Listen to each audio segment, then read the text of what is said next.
لو انت حاسس انك طول اليوم مشغول لكن في نفس الوقت مش بتنجز حاجة، الفيديو ده ليك. خليني أسألك سؤال بسيط: كم مرة مسكت الموبايل تقول هشوف حاجة سريعة وفجأة تلاقي نص ساعة أو ساعة عدت؟ كم مرة بدأت تذاكر أو تشتغل وبعد 5 دقايق بس حسيت إنك مش قادر تكمل؟ الحقيقة يا صديقي إن المشكلة دي اسمها التشتت، والتشتت بقى واحد من أخطر الحاجات اللي بتسرق حياتنا من غير ما نحس. التشتت مش معناه إنك فاشل ولا إنك كسول. التشتت معناه إن عقلك اتعود على السرعة، على التغيير المستمر، على الدوبامين السريع.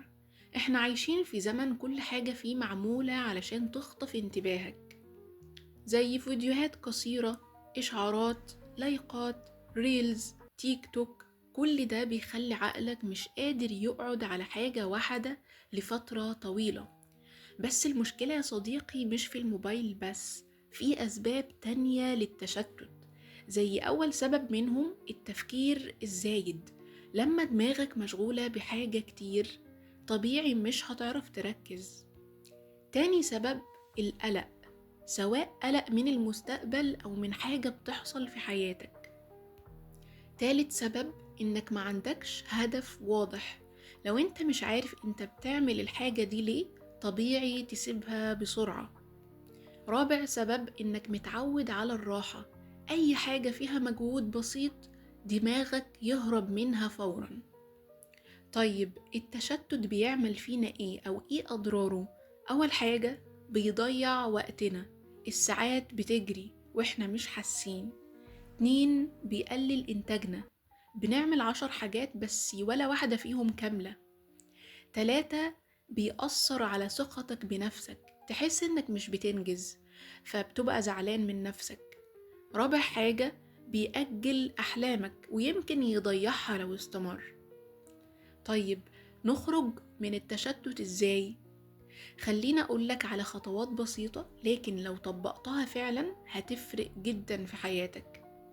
أول خطوة، اقفل مصادر التشتت وأهمهم الموبايل. جرب تذاكر أو تشتغل والموبايل بعيد عنك، مش في إيدك ولا حتى جنبك. تاني خطوة، اشتغل بنظام 25 دقيقة، ركز 25 دقيقة فقط، وبعدين خد راحة 5 دقايق. ده بيساعد عقلك يفضل مركز. تالت خطوة، ابدأ بحاجة صغيرة. ما تقولش هخلص كل حاجة، قول هبدأ بس 10 دقايق وغالبا هتكمل للآخر. رابع خطوة، حدد هدف واضح. اسأل نفسك أنا بعمل ده ليه؟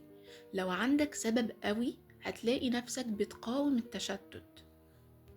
خامس خطوة، نظف دماغك. اكتب كل الأفكار اللي جواك في ورقة، ده بيقلل الزحمة اللي في عقلك. سادس خطوة، تقبل إن التركيز مهارة مش هتتغير في يوم وليلة، لكن مع التمرين هتتحسن. وفي نقطة مهمة جدا، انت مش ضعيف، انت بس عايش في بيئة مليانة مشتتات. لكن الفرق بين شخص ناجح وشخص عادي ان الناجح بيعرف يتحكم في انتباهه. وفي النهاية يا صديقي، حياتك كلها بتتحدد على حسب انتباهك رايح فين. لو ركزت هتنجح، لو فضلت متشتت هتفضل مكانك. اختار هتدي تركيزك لإيه.